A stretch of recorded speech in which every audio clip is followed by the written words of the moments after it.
Madam, మరో అంశం. కూటమి ప్రభుత్వం వచ్చి 100 రోజులైంది. నిజంగా వాళ్ళు ఎన్నో ఆశలు పెట్టుకొని చంద్రబాబు నాయుడు గారికి ప్రభుత్వాన్ని అధికారంలో తీసుకొచ్చారు. నిజంగా ఏదైతే ప్రజల యొక్క ఆకాంక్షలను నెరవేర్చే విధంగా నిజంగా సక్సెస్ అయిందని అనుకోవచ్చా? అంటే ఏం చెప్తారు మీరు? ఇప్పుడు 100 రోజుల పాలన. ఈ 100 రోజుల్లో మీరు చూసిందేంటి? Simple government, effective governance. అవును. ఎక్కడా గూడా ఆర్భాటాలు లేవు. ఏమీ లేవు. కానీ ఎఫెక్టివ్‌గా గవర్నెన్స్ నడిచింది ఇవాళ రోజున. చూసాం గదా! అవును. వరదలొచ్చినా, ఇంకోటొచ్చినా ప్రతీదీ మేనేజ్ చేసుకుంటూ వెళ్ళాం. అధికారంలోకి వచ్చినటువంటి వెంటనే ఏవైతే ఫైల్స్ మీద సంతకాలు పెట్టారో సార్, 5 ఫైల్స్ మీద సంతకాలు పెట్టారు. ఒకటి డిఎస్సి. మెగా డిఎస్సికి సంబంధించినటువంటి నోటిఫికేషన్ 16,347 ఉద్యోగాలతోటి దానికి సంతకం పెట్టారు. దాన్ని ఇమీడియట్ గా ఆచరణలో పెట్టారు. అలానే నెక్స్ట్ థింగ్ ఏదైతే మేము అన్నా క్యాంటీన్లను పునరుద్ధరించాం. పెన్షన్ పెంపు చేస్తామన్నాం. ఎరియర్స్ తో సహా పెంచిన పెన్షన్ ప్రతి నెల 1వ తారీఖున లబ్ధిదారులకు అందిస్తామన్నాం. అందిస్తూనే ఉన్నాం ప్రతి నెల కూడా. అలానే అన్నిటికన్నా ముఖ్యంగా ప్రభుత్వ ఉద్యోగులు ఎవరైతే ఉన్నారో గత 5 సంవత్సరాల్లో ఏ రోజున కూడా వాళ్ళకి 1వ తారీఖున జీతాలు పడ్డటువంటి దాఖలాలు లేవు లిటరల్ గా. కానీ మా ప్రభుత్వం వచ్చిన తర్వాత రాష్ట్రం ఎంత ఆర్థిక ఇబ్బందుల్లో ఉన్నా సరే 1వ తారీఖున జీతాలు పడ్డాయి. అందరూ కూడా సంతోషంగా ఉన్నారు. వాళ్ళు గౌరవంగా బతుకుతున్నారు ఇవాళ రోజున ప్రభుత్వ ఉద్యోగులు అందరూ కూడా.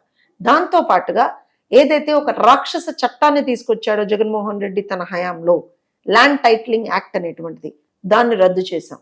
అలానే స్కిల్ సెన్సెస్ కి సంబంధించినటువంటి పనులు కూడా ముందరికి వెళ్తా ఉన్నాయి. దీంతో పాటుగా ఏవైతే మేము 6 హామీలు కూడా ఇచ్చున్నాం, అంటే సూపర్ 6 అన్నాం, వాటికి సంబంధించినటువంటి వర్కింగ్ కూడా నడుస్తూ ఉంది. అవి కూడా తల్లికి వందనం స్కీమ్ కి సంబంధించినటువంటి ప్రిలిమినరీ జియో ఇచ్చాం. దాని మీద విధి విధానాలు రూపొందించేస్తున్నారు. అది ఇమీడియట్ గా ఆచరణలోకి వచ్చేస్తుంది. అలానే గ్యాస్ సిలిండర్లు ఏవైతే ఇస్తామని మేము ఆడబిడ్డలకు ఇస్తామని హామీ ఇచ్చామో రేపు దీపావళి నుంచి అవి కూడా ఇస్తా ఉన్నాం. అలానే ఆడబిడ్డ నిధి ఏదైతే మేము ఇస్తామన్నామో అది కూడా తొందరలోనే ఇంప్లిమెంట్ చేస్తాం. మహిళలకి ఉచిత బస్సు రవాణా ఏదైతే మేము కల్పిస్తామన్నో దానికి సంబంధించినటువంటి లాజిస్టికల్ వర్కింగ్ కూడా జరుగుతోంది. అది కూడా అతి తొందరలోనే చేసేస్తాం. So everything we are on track. ఇసుక పాలసీని రెక్టిఫై చేసేసాం, మద్యం పాలసీని రెక్టిఫై చేసేసాం, రాష్ట్రాన్ని డ్రగ్ ఫ్రీ ఆంధ్రప్రదేశ్గా చేసేటువంటి దిశగా మేము పయనిస్తూ ఉన్నాము. దాంతో పాటుగా ఇవాళ రోజున మత్స్యకారుల ఉపాధిని దెబ్బతీసేటువంటి 217 జీవోని రద్దు చేశాం మేము. అది మా హామీ.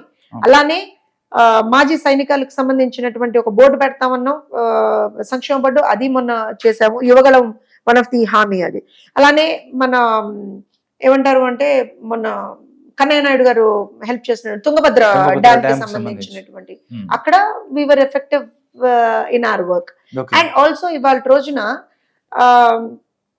మనం కనుక చూస్తే కేంద్రంతో ఏ విధంగా మనం ఒక మంచి ర్యాపోని మెయింటైన్ చేసుకొని, కేంద్రంలో కూడా మా ప్రభుత్వమే, రాష్ట్రంలో కూడా మా ప్రభుత్వమే. సో ఇవాళ రోజున ర్యాపోని మెయింటైన్ చేసుకొని అమరావతి కావచ్చు, పోలవరానికి కావచ్చు, అలానే రాష్ట్రంలో పరిశ్రమలకు సంబంధించినటువంటి ఇండస్ట్రియల్ కారిడార్ కి కావచ్చు, హైవేస్ కి కావచ్చు, రైల్వే జోన్స్ కి కావచ్చు, ప్రతి దగ్గర కూడా ఒక సమగ్రమైనటువంటి అభివృద్ధి దిశగా మేము తీసుకెళ్ళాం. 100 రోజుల్లో 1000 అడుగులు ముందరికి వెళ్ళాం మేము. 5 సంవత్సరాల్లో రాష్ట్రాన్ని 20-30 సంవత్సరాల వెనక్కి తరిమేసినటువంటి జగన్మోహన్ రెడ్డి ఎక్కడ 100 రోజుల్లో ప్రజల్ని కాపాడుకుంటూ, వరద ఎంత బీభత్సాన్ని సృష్టించింది, కంటికి రెప్పలా ప్రజల్ని కాపాడుకుంటూ వాళ్ళని 1000 అడుగుల ముందరికి తీసుకెళ్ళిపోయాం. So there is a lot of difference between Jaganmohan Reddy and Chandrababu Naidu గారు యాజ్ చీఫ్ మినిస్టర్. ఓకే, అంటే మాక్సిమం చూసినట్టయితే 100 రోజుల్లో మీరు మాక్సిమం ఎఫెక్టివ్ గా వర్క్ చేశారని చెప్తున్నారు. కానీ జగన్మోహన్ రెడ్డి గారు నీకు 15,000, నీకు 15,000, నీకు 15,000 అంటూ తల్లికి వందనం స్కీమ్ కి సంబంధించి చాలా వాళ్ళు ప్రతి ఒక్కరు మీరు అలా ఎలా తప్పు పడుతున్నారండి? అంటే తప్పు పడుతున్నారు. నేను అనేది మమ్మల్ని అన్నాడని మీరు ఎలా తప్పు అర్థం చేసుకున్నారంటున్నాను. జగన్మోహన్ రెడ్డి అన్నది భారతీరెడ్డిని. భారతీరెడ్డి గారిని ఇది కూడా అర్థం కాకపోతే ఎలాగండి బాబు? జగన్మోహన్ రెడ్డి కవి హృదయం ఏంటయ్యా అంటే తన సొంత భార్య 2019 నుంచి 2024 ప్రభుత్వంలో ఉన్నప్పుడు ఎక్కడ ఏదైతే జగన్మోహన్ రెడ్డి అమ్మఒడి 15,000 ఇంట్లో ఎంతమంది బిడ్డలు ఉంటే అంతమందికి జగన్ అన్న ఇస్తాడు అని చెప్పింది కదా. నీకు 15,000, నీకు 15,000 అని చెప్పింది కదా. దాన్ని మాట్లాడాడు జగన్మోహన్ రెడ్డి. సరే, ఇక్కడ ఇంకో విషయం, ఇవాళ తల్లికి వందనం స్కీమ్ గురించి మమ్మల్ని అడుగుతున్నటువంటి ఆ ప్రబుద్ధుల్ని నేను మాట్లాడుతున్నా. మీరు అధికారంలోకి వచ్చినటువంటి ఎన్ని నెలలకి మీరు అమ్మఒడి ఇచ్చారు? మీరు అధికారంలోకి వచ్చినటువంటి ఎన్ని సంవత్సరాలకి మీరు చెప్పినటువంటి పెన్షన్ పెంచారు? ఇవాళ మేము ఇచ్చినటువంటి ప్రతి హామీ మేము నెరవేర్చుకుంటూ ముందరికి వెళ్తున్నాం. పోలవరాన్ని పరిగెట్టిస్తామన్నాము. 12,500 కోట్లు మేము కేంద్రం నుంచి పోలవరానికి తెచ్చుకోగలిగాం. అమరావతికి 15,000 కోట్లు తెచ్చుకోగలిగాం. మేము చెప్పాం నిర్మాణం చేసి తీరుతాం రాజధానిది అన్నాం, చేస్తాం. నాకు తెలిసి పోలవరానికి సంబంధించినటువంటి phase 1 వర్క్ ఏదైతే ఉందో అది by the end of another 2 years it should be done as for as మా అండర్స్టాండింగ్ ప్రకారం మేము వెళ్తున్నటువంటి వేగం ప్రకారంగా. అలానే ఏమంటారు చేనేతలకు సంబంధించినటువంటి జిఎస్టీ ఎత్తివేసాం మేము. అలానే గృహ నిర్మాణానికి అదనంగా ఒక 50,000 రూపాయలు సాయం చేస్తున్నాం మేము. అంటే ఎవ్రీథింగ్ మేము ఇవాళ రోజున ప్రజల తరఫున ఏం చెయ్యాలో అది చేసుకుంటూ ముందరికి వెళ్తున్నాం. అభివృద్ధి చేస్తున్నాం, సంక్షేమం చేస్తున్నాం. ఈ 100 రోజుల్లో ఎన్ని కంపెనీలతోటి మేము మాట్లాడాం, ఎన్ని కంపెనీలకు సంబంధించినటువంటి ఇన్వెస్ట్మెంట్ ప్రపోజల్స్ అనేటువంటివి వచ్చాయో కూడా ఒకసారి మనం గమనించాల్సినటువంటి అవసరం ఉంది. అలానే మీరు గమనిస్తే తిరుపతి దగ్గర శ్రీ సిటీలో ఆల్రెడీ ఒక 15 వీటికి మేము ప్రారంభోత్సవాలు చేసాం. ఇంకో 6 మళ్ళీ శంకుస్థాపన చేసాం మన శ్రీ సిటీలోనే. So we are going on a very fast pace basic గా. సో జగన్మోహన్ రెడ్డి ఏంటి ఏమి మాట్లాడలేక ఇవాళ రోజున ఏదో ఏమంటారంటే అవుట్డేటెడ్ థింగ్ ఏదో తీసుకొని మాట్లాడుతున్నాడు. అది పాపం తన మెడకే ఉచ్చులాగా బిగుసుకుంటుందని తెలియదు. అయినా ఎంత కోపం ఉంటే మాత్రం తన అధికారం కోల్పోవడానికి భారతిరెడ్డి గారి కారణం, ఆ సాక్ష్య కారణం అని ఉంటే మాత్రం ఇలా ర్యాగింగ్ చేస్తాడా సొంత భార్యని? సొంత భార్యని ర్యాగింగ్ చేస్తున్నాడు. ఏమయ్యా జగన్మోహన్ రెడ్డి, ఇది భావ్యమా నీకు? ఇంకోటి మేడం, అంటే వాళ్ళు చెప్తున్న ఇంకోటి అంశం ఏంటంటే ఇసుక సంబంధించి కొద్దిగా దానికి సంబంధించి అంటే ఫ్రీ ఇసుక అన్నారు, దానికి సంబంధించి 1000 రూపాయలు ఎంతో కొంత అని చెప్పి మాట్లాడుతున్న పరిస్థితి. వైసీపీ వాళ్ళు ఫ్రీ అన్నారు కదా మీరు, అంటే చంద్రబాబు నాయుడు గారు చెప్పారు అక్కడ ఫ్రీకి సంబంధించి నువ్వు ఏదైనా ఎడ్ల బండి తీసుకొని ఫ్రీగా తీసుకొని ఎన్నో, అంటే ఏదైతే అక్కడ దానికి మిషనరీ ఖర్చు ఇవన్నీ చెప్పింది దాని మీద కూడా కొంచెం అసంతృప్తి ఉన్నమాట. ఇప్పుడు నేను ఒక విషయం చెప్తానండి, ఖచ్చితంగా మేము వచ్చేటప్పటికి హ్యూజ్ శాండ్ డంప్స్ అనేటువంటివి ఉన్నాయి. అంటే వీళ్ళు విపరీతంగా తవ్వి పెట్టేశారు. అసలు ఒక మామూలు రేంజ్ లో అది తవ్వకాలు కాదు జగన్మోహన్ రెడ్డి అని బ్యాచ్ చేసినవి. సో మేమేం చేసామంటే వాటి అన్నిటిని వెంటనే సీజ్ చేసేసి ఇమ్మీడియట్ గా ఫస్ట్ ఆ ఇసుకని ప్రజలకు చేరవేసేటువంటి ఒక ప్రయత్నం చేసాం. సో జరిగింది ఏంటి అంటే కొన్ని డంప్స్ ఉన్నాయి. సో అక్కడి నుంచి ఎక్కడికైతే మీకు కావాలో ఖచ్చితంగా ట్రాన్స్పోర్ట్ పే చేసుకోవాల్సి వస్తుంది. ఇసుక ఫ్రీ, ట్రాన్స్పోర్ట్ పే చేయాలి.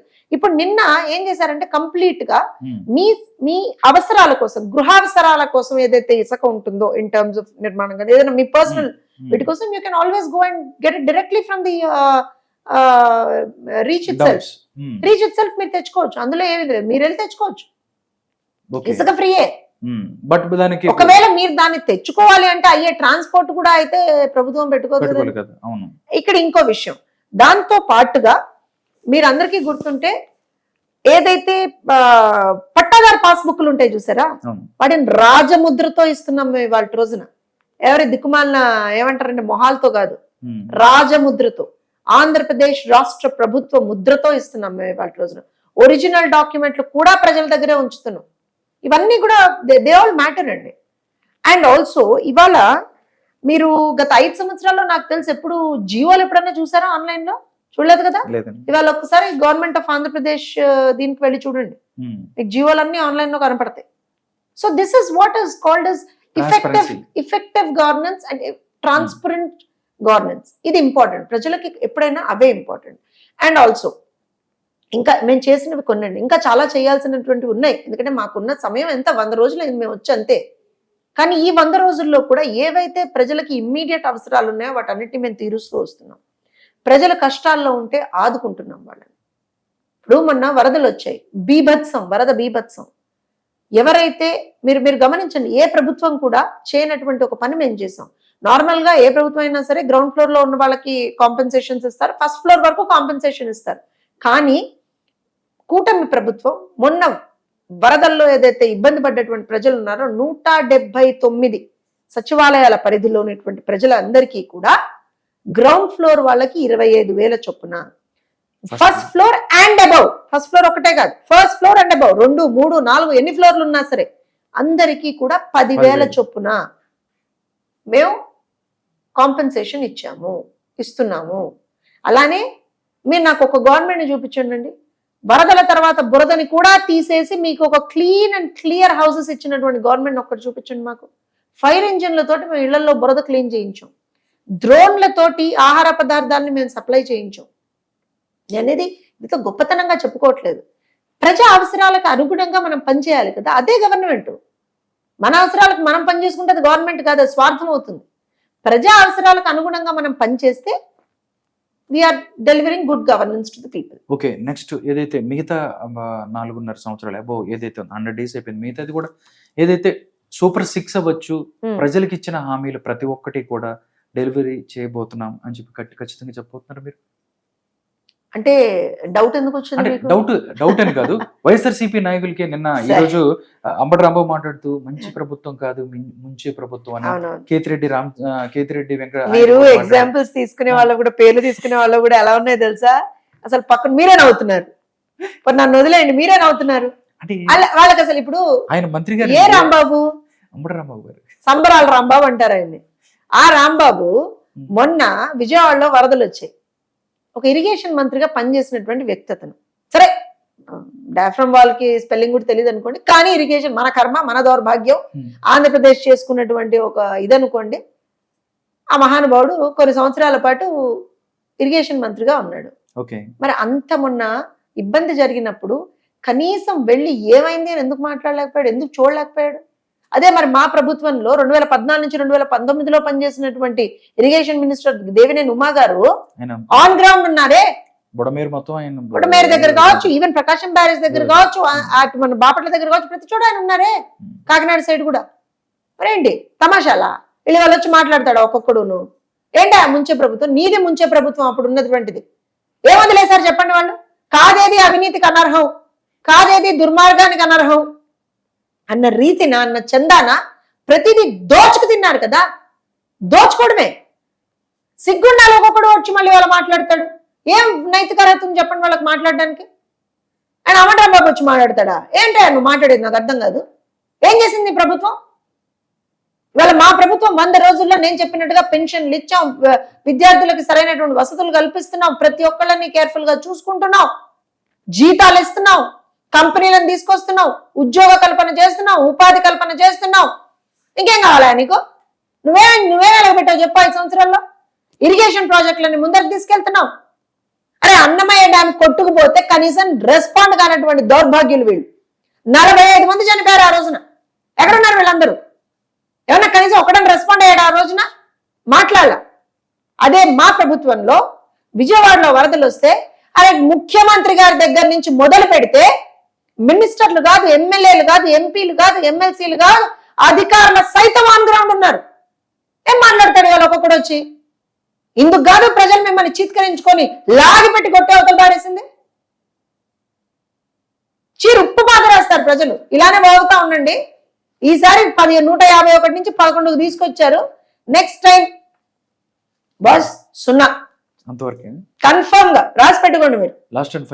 నేను మీకు ఎన్నికల ముందర కూడా చెప్పా, జగన్మోహన్ రెడ్డి సింగిల్ డిజిట్, మహా అయితే ఇంకొకటో రెండో ఎక్కువ, అంతకు మించి రాడండి అని చెప్పాను నేను మీకు. నిజమైంది కదా. నెక్స్ట్ టైం జగన్మోహన్ రెడ్డి మాజీ ఎమ్మెల్యే. రాసి పెట్టుకోండి మీరు ఈ విషయం.